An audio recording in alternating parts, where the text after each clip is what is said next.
So, what's that you say? You were in the military? What a coincidence. I was also in the military. I wonder if we know some of the same people. Do you remember the guy who went insane in basic training and killed his instructor? So do I. Do you remember the guy who liked to quote Bible verses while he was shooting people with his rifle? Wow, so do I. Hey, do you remember that commanding officer who went insane, rode up a river, and decided to make himself the god of a small tribe? So do I. Oh, wait a minute. I don't remember any of those people after all. Wonder why that is. Probably because they were just made-up people in a movie. Well, hello once again, YouTube stranger. This is kind of a prelude. I haven't decided yet if I really want to do a motobiography or not. But one thing I do know that I want to do is talk about the greatest war movie ever made, which, in the words of Damien Cockburn, is Tropic Thunder. So, the military and filmmakers have kind of had a long-standing symbiotic relationship. Filmmakers crank out some money, and they pay some pilots or some soldiers to play soldier or play pilot for a while. And then they turn around and they make a movie that the military can then use to kind of serve as an example of how exciting their operations can be. And let's face it, think about all the phrases from movies about the military that have inadvertently entered the normal military lexicon. And in addition to that, you've got all of these military phrases that go into movies and end up becoming a part of civilian lexicon. I mean, most notably, Tropic Thunder, it came out in 2008. So it's about a year and a half away from its 10th anniversary. But you'd better believe that phrases like, "you never go full retard," and "good job, turd," have most assuredly become a part of the military unofficial phrase book.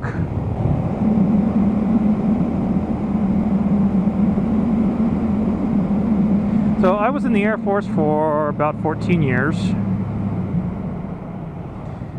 And to be absolutely honest, I loved Tropic Thunder, and other people in the military, even though you could see it as a parody of the military, it's actually a parody of Hollywood, other people in the military also like Tropic Thunder. Now, I can't say why other people like it, probably because it's a great laugh. I mean, let's face it, Tropic Thunder is an absolute comedy masterpiece. It's a masterpiece of foreshadowing, of editing, music, plots, performances. I mean, it's flawless. And the only sad thing about Tropic Thunder, I think, is that after that, I mean, where does Ben Stiller have left to go? I'll admit I haven't seen Walter Mitty yet, and I certainly haven't seen Zoolander 2 yet. But yeah, you gotta ask yourself, if it's perfect, what else do you do? It's like Ben Stiller's equivalent of the first Star Wars. You don't need to change it. You don't need to make another one. Well, you kind of do need to make another one in the case of Star Wars. So why do I like Tropic Thunder so much? Well, you got these 5 central characters. Well, really, you kind of have 7.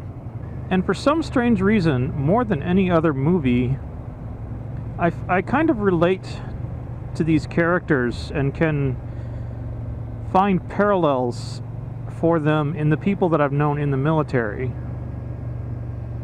So how do we start? Well, you got Jay Baruchel's character, Sandusky. Now, Sandusky is the guy who came into the military and said to himself, okay, I'm going to read the regs, I'm going to read the instructions, I'm going to follow the checklist, I'm going to do my best to do everything right. Ultimately, though, he kind of gets lost in the shuffle. He doesn't stand out in any way. He doesn't know how to follow all the unwritten rules. And so while he may be good at his job, he's not really going to be accepted by the rest of the group. Now, on the other hand, you got Al Pacino. Not the actor Al Pacino, but the rapper Al Pacino. Al Pacino got into it for the benefits for one reason or another. You know, maybe he's got a wife who has some special medical needs and he's having trouble affording insurance, or maybe he needs the GI Bill, or maybe he wants to pass on his GI benefits to one of his kids. Maybe he wants to travel, or well, I'm not even going to talk about travel. But yeah, maybe he, you know, wants some other benefit that's common to the military. And then, like Jay, he wants to do things right, but he wants to do them just right enough to keep his benefits. And, you know, when he's not at work, he doesn't want to be bothered. He just wants to be left alone when he's not working. Now, you got Jeff Portnoy. Jeff Portnoy is, I think, best described as the guy who came in because he wanted to make a very big change in his life. He wanted to get away from people who were a bad influence. He wanted to get in better shape. He wanted to learn a new skill. He wanted to find some way to remake himself into something else. And you better believe, especially the U.S. military makes the claim of being able to do that.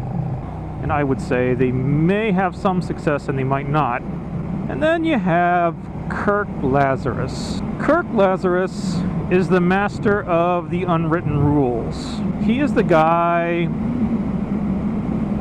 that everybody knows and everybody likes, and he checks all the unwritten boxes, and he can get ahead for that.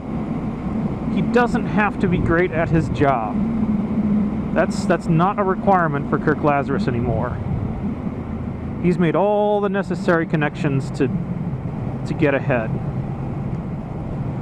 But the problem is, when the time comes to get something done, Kirk is just not the leader. He will inevitably have to defer to somebody else. And then you have Tug Speedman. Tug Speedman kind of represents the guy who's been into the idea of the military for a while, and then he gets in, and then he gets caught in this obnoxious quagmire of paperwork and hand-holding and handshaking and baby-kissing. He is completely disgusted by the politics to the point where it's taken a wrecking ball to his ability to actually function in the military. Now, you've also kind of got Cody and Four Leaf. Four Leaf is the guy who managed to fake his way a really long time. And Cody is the guy... He's kind of like Jay's character, only he finally made it. Now, if you read some of the offline content about Tropic Thunder, some of the interviews that have been done about it, you'll learn that the movie is kind of about Ben Stiller's observations about the way Hollywood abuses emotionally vulnerable groups. And so you get films like The Hurt Locker, or Forrest Gump, I Am Sam. I mean, let's face it, Robert Downey Jr. goes through a whole list of them during his "You Never Go Full Retard" speech. And at the end of the movie, during the Oscars, if you look in the background, right before Tug gets his award, you can see Tom Hanks in a wheelchair. You can see Sean Penn reading Braille. You can see John Voight as a composer. I assumed he was playing Beethoven, who went deaf, or am I thinking of Bach? No, I think it was Beethoven. Why am I the only one on the road today? This is perplexing. That sign indicates that the next mile of road is kind of crappy. So I think back to Full Metal Jacket, Platoon, Thin Red Line. Yep, good day to be out. There's the other biker. You got your Thin Red Line. You got your Platoon. You got your Apocalypse Now. These are not really war movies. These are movies that use the setting of war to try and make some kind of a point about something completely unrelated. These are movies by people who read Catch-22 and thought it was a guidebook instead of a satire. Let's head over to Hamburg. If this goes to Hamburg, that's awesome. It means I can take the Strasse home. The King's Road. Anyway, there you have it, folks. While not literally about war, Tropic Thunder is inadvertently the greatest war movie of all time. Let's take this other curve a little better. Have a little more confidence, Dave. A little more faith in the bike. There we go. So, that's all I had to say for today. Hopefully it got recorded correctly. I'd hate to have to do all that over again. Enjoy the scenery, folks. And I'll say see you later, YouTube stranger.